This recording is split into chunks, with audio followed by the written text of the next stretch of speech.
Hello, Ram Ram ji. कैसे हो आप सभी? उम्मीद करती हूँ आप सब बहुत बढ़िया होंगे, ठीक ठाक होंगे। और मॉर्निंग का समय है, मैं धो रही हूँ कपड़े।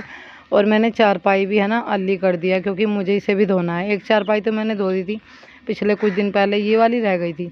सोच रही हूँ कि आज इसको भी धो देती हूँ। तो अवनी की जो ड्रेस है वाइट कलर की, और इसमें 2 शर्ट वाइट कलर की हो गई, एक पैंट जो है स्लेटी रंग की, एक वाइट। तो इनमें हल्का हल्का सा मैंने नील लगा दिया है। इसके बाद अभी मैं सारी चारपाई को गिल्ली कर लूँगी। कुछ टाइम के बाद मैं इसको सरफ के पानी से रगड़ के धोऊंगी। पहले गिल्ली कर देती हूँ अच्छे से, मतलब ये थोड़ी बहुत धूल मिट्टी है एक्स्ट्रा वो निकल जाएगी।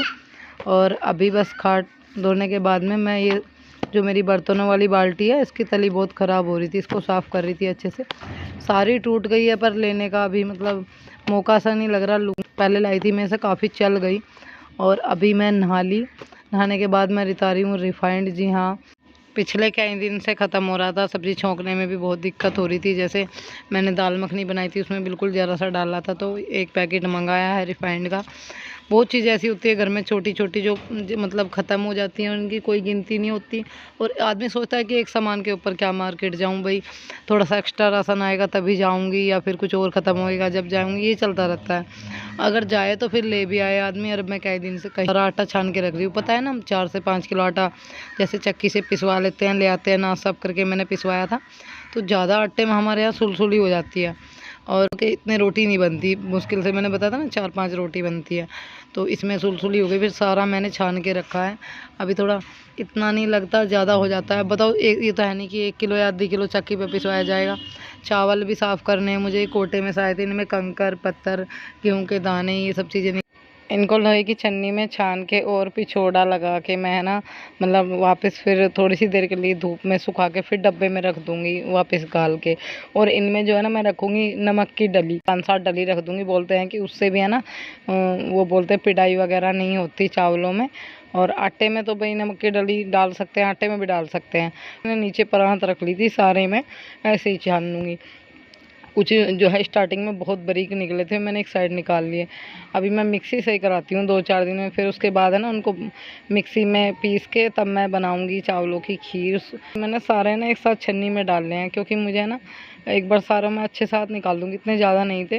और फिर इनको धूप में सुखाऊंगी कुछ टाइम के लिए। मैं कर रही हूँ एक फेस पैक तैयार, आप भी लगा सकते हो। इसमें ज़्यादा कुछ नहीं हो अपने चेहरे पर ग्लो, तो थोड़ी सी आप इसमें हल्दी का भी यूज कर सकते हो। तो यहाँ मैंने बेसन और गुलाब जल दोनों चीज़ मिलाकर उपासना के चेहरे पे लगाया। कह रही थी कि मैं मुल्तानी लगाती हूँ, पर मेरा चेहरा जो है ना बेजान सा और त्वचा खिंची खिंची सी रहती है। मैंने कहा तो बेसन और गुलाब जल 2 चीज़, और तीसरा हल्दी, तीनों चीज़ मिलाकर लगाओ। एक तो चेहरे पर ग्लो आता है, दूसरा अगर आपको लगे कि मेरे चेहरे पर खिंचाव हो रहा है इसको लगा के, या फिर बेजान सा लगे, तो आप है ना इस पे अपने फेस पे बाद में आप एलोवेरा जेल की हल्के हाथ से थोड़ी सी मालिश कर सकते हो, उससे आपको बहुत आराम मिलेगा।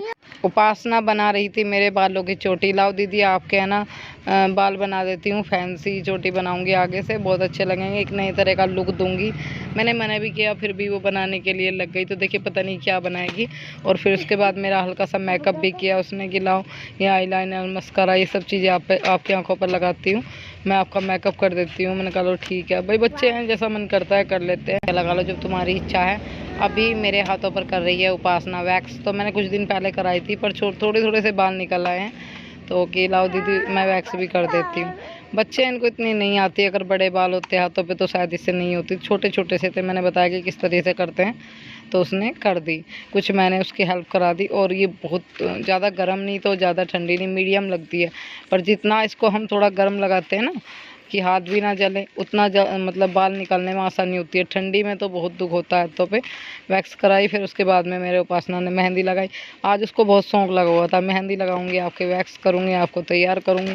बस उसको लग रहा था कि आज दीदी का मैं थोड़ा बहुत कर देती हूँ मेकअप वगैरह। मैंने कहा कर लो। फिर यहाँ पर एक पार्सल आया है, तो किसने भिजवाया है हमारे लिए गिफ्ट, चलिए खोलते हैं और आप लोगों को दिखा देते हैं। जो भी कुछ इसके अंदर है आप लोगों को पता चल ही जाएगा। आप मेरा फेस देख सकते हो कितना ग्लो कर रहा है, थोड़ी सी चीज़ से ही इतना ग्लो कर रहा है। मेकअप भी इतना ज़्यादा डार्क नहीं किया था, हल्का फुल्का ही किया। मेरी लग चुकी है। अभी हम लोग पी रहे हैं चाय, तीसरे पैर, ज़्यादा नहीं तो 1 कप चाय ज़रूर चाहिए। मुझे एक कमेंट भी आया चाय ज़्यादा पीते हो, तो हम लोग चाय वगैरह इतना नहीं पीते। मैं अपने दोनों बच्चों को दिन में को 2-2 3-3 बार दूध देती हूँ ना, इस वजह से दूध लग जाता है। आता है। कायरा जो है ना दूध नहीं पीता था, तो मेरा ही दूध पीता था, अब वो सब उसका छूट गया है। तो थोड़ा सा खाने पीने की लाइन पे उसको लगा रही हूँ, तो इस वजह से दूध लग जाता है दिन में। अब हम लोग इतनी चाय नहीं पीते, बस सुबह में पीते हैं और तीसरे पैर में, शाम में भी ले लेती हूँ, और दिन में तो बच्चों को दोनों को देती हूँ, उन्हीं को भी देती हूँ, क्योंकि भाई पढ़ाई का भी जोर है। और फिर बच्चे को अब दूध नहीं मिलेगा, अब नहीं पिएगी, तो उसने मेरे चेहरे पर लगाई थी वो डील निकालने के लिए। कोई फेस पैक लगाते हैं, मेरे नाम भी याद नहीं है इसका, वही लगा रही थी, क्योंकि मेरे चेहरे पे बहुत डील हो रही थी। दीदी इससे आपके चेहरे की जो डील है वो निकल आएंगी। उसके बाद हमने कटाई कायरा के बाल। तो बिल्कुल ऐसा लम्बा दो ना सर, रोता बिना ना रखते। हमारे बाबूजी नहा धोकर हो गए हैं तैयार, और अवनी ने आज अपने भैया को जो ना ब्लू कलर वाली जो उसके चप्पल हैं वो पहनाई है, और बहुत ज़्यादा खुश था। अभी हम लोग जा रहे हैं पार्लर में। जी हाँ, पार्लर में जा रहे हैं। उपासना, मैं और बच्चे, उपासना चली जाएगी घर, क्योंकि अभी शाम का समय हो रहा है। आज वो सुबह से ही आ गई थी, अब घर जाने वाली है, फिर लेट हो जाएगी। अभी मुझे कम से कम 1-1.5 किलो चीनी जो है ना भिगो के रखनी है, तो इस वजह से मैं इसमें निकाल थोड़ा और चीनी ज़्यादा, जिससे है ना ये आराम से रात भर में भीग जाए। बहुत जल्दी उठ के बहुत सारे काम ख़त्म करने हैं, और कल जो है ना ये बहुत बड़ा दिन है, क्योंकि इस दिन का 3-4 साल में एक बार ये चीज़ें होती है हमारे यहाँ इस गाँव में, ससुराल में मतलब। भिगो के रख दिया मैंने टाइम से ही, कभी मैं भूल जाऊँ। और 2-3 चीज़ें और भिगो के रखनी है, वो भी रख दूँ। बनाए हैं जवे और माइक्रोनी डाल के हम लोग।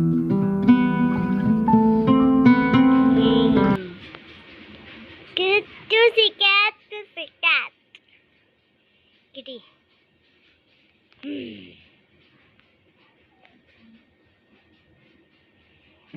हमारे घर में बिल्ली बैठे हैं, रोज इसे खाना देता है, तो रोज ही हमारे घर पे आती, घर नहीं भूली। तो ही मुझे अपनी सारी तैयारी करनी पड़ी, क्योंकि सुबह में इतना टाइम नहीं मिलेगा, काम बहुत ज़्यादा है। और कल सिर भी नहीं धो सकते, तो हमारे गांव में तो यहाँ पे 4 साल में एक बार होता है काम, 3-4 साल। तो मुझे नहीं पता कि हर रोज़ होता है या नहीं होता, अलग अलग तरीका है, अलग अलग रिवाज है। होता है उस दिन सर नहीं धोते, कपड़े नहीं धोते। और सुबह के बजे हैं 3:30। सुबह के बजे हैं 3:30, मैं उठ चुकी हूँ, और मुझे अपना सारा काम ख़त्म करना है, क्योंकि आज कुछ ऐसा दिन है जो मतलब मुझे जल्दी ही सबसे पहला काम करूँगी मैं रूम सिंगवाने का, फिर मैं लगाऊंगी झाड़ू। तो यहाँ पे रात अवनी पड़ रही थी, इसका बैग उठा के रखूँगी, इसकी बुक्स वगैरह थी। गोपाल जी की चारपाई थी, गोपाल जी सोए हुए थे चारपाई पर, उनको भी स्थान ग्रहण कराया है। बेड झाड़ा अभी मैं ना ये बेड शीट बेड पर बिछा लूँगी। ये बेड शीट जो है ना थोड़ी सी छोटी है, सही तरीके से बेड पर नहीं आती। तो मतलब क्या हुआ ना, ये 2 जॉइंट एक जगह बेड शीट थी, तो इनको मैंने जैसे काटा, तो पता नहीं क्या कुछ पहले ही कपड़े में कान थी, तो अच्छे से है ना दब नहीं पाती, कभी इधर से खिसक जाते, कभी इधर से। इसको अच्छे से चारों तरफ से मैं दाब दूंगी। और उसके बाद यहाँ पर नीचे थर्मस रखा हुआ दिख रहा था आप लोगों को, वो पानी के लिए रख लेते हैं, रात को पानी भर के रख देते हैं। और अभी मैं रूम में झाड़ू निकाल चुकी हूँ, दोनों बच्चे सो रहे हैं, मैं भी झाड़ू निकाल देती हूँ फटाफट। शब्द है ना, कुछ आदत सी हो जाती है बोलने की। फिर सारे बरामदे में झाड़ू निकाली, सामने गैलरी में निकाल दूंगी। एक चारपाई बाहर ही पड़ी हुई है, क्योंकि रात में लाइट चली जाती है ना अक्सर, तो हम लोग बाहर चारपाई पर यहाँ के लेट जाते हैं इस पर। तो मैंने आपकी बात पर अमल किया है, जिसने मुझे कमेंट किया है मंदिर की साइड पैर करके मत सोया करो, तो ठीक है जी, हम इस चीज़ का आगे से भी ध्यान रखेंगे। और हमने अपनी खाट का रुख चेंज कर दिया है, मतलब अपने पैरों का रुख चेंज कर दिया है। यहाँ पर मैं ना ये सारा कूड़ा जो है ना इकट्ठा कर रही हूँ। इकट्ठा करने के बाद मैं इसको है ना उठा के डाल दूँ। ये बुजुर्ग बोलते हैं कि कभी भी कूड़ा इकट्ठा करके नहीं छोड़ना चाहिए, साथ के साथ उठा देना चाहिए। और अभी मैं कर रही हूँ चूल्हा लीपने की तैयारी। जी हाँ, चूल्हा लीप देती हूँ। इतने मैं कुछ और काम करूँ, इतना मेरा चूल्हा आराम से सूख जाएगा। राख मैंने इसकी शाम में ही निकाल दी थी, बस इसको लीपना बाकी।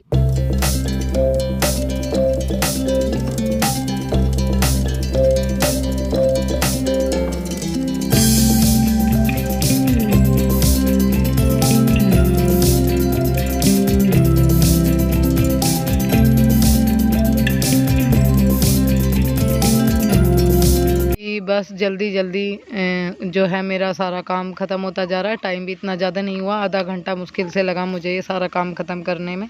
और अभी मैं निकाल रही हूँ पोछा। तो बच्चे सोए रहते हैं, सुबह में सब बिल्कुल शांत माहौल रहता है।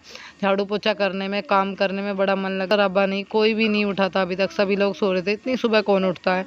5 साढ़े 5 बजे सब लोग उठते हैं और मैं बस अपने काम में चुपचाप लगी हुई थी। मन भी लग रहा था और मैंने टीवी में आरती चला रखी थी धीमी आवाज़ में, ज़्यादा तेज़ में नहीं, क्योंकि इस टाइम पर सब लोग सोए रहते हैं, सबकी नींद ख़राब हो जाती है। पोछा मेरा लग गया है, मैंने बच्चों की खाट जो परे को खींच के तब पोछा लगा दिया, इधर उधर करके झाड़ू लगाई तब भी इधर उधर करनी पड़ी। और अभी बस इस वीडियो का यहीं एंड करूँगी। मिलूँगी आपको नेक्स्ट वीडियो में। आने वाला व्लॉग ज़रूर देखिएगा, उस व्लॉग में मैं आप लोगों को सारी बात बताऊँगी, इतनी सारी तैयारी किस लिए और क्यों की गई, क्या रीज़न है, ये सब बातें मेरी करने का। मिलते हैं आपको नेक्स्ट वीडियो में। वीडियो अच्छी लगे तो लाइक करके जाइए।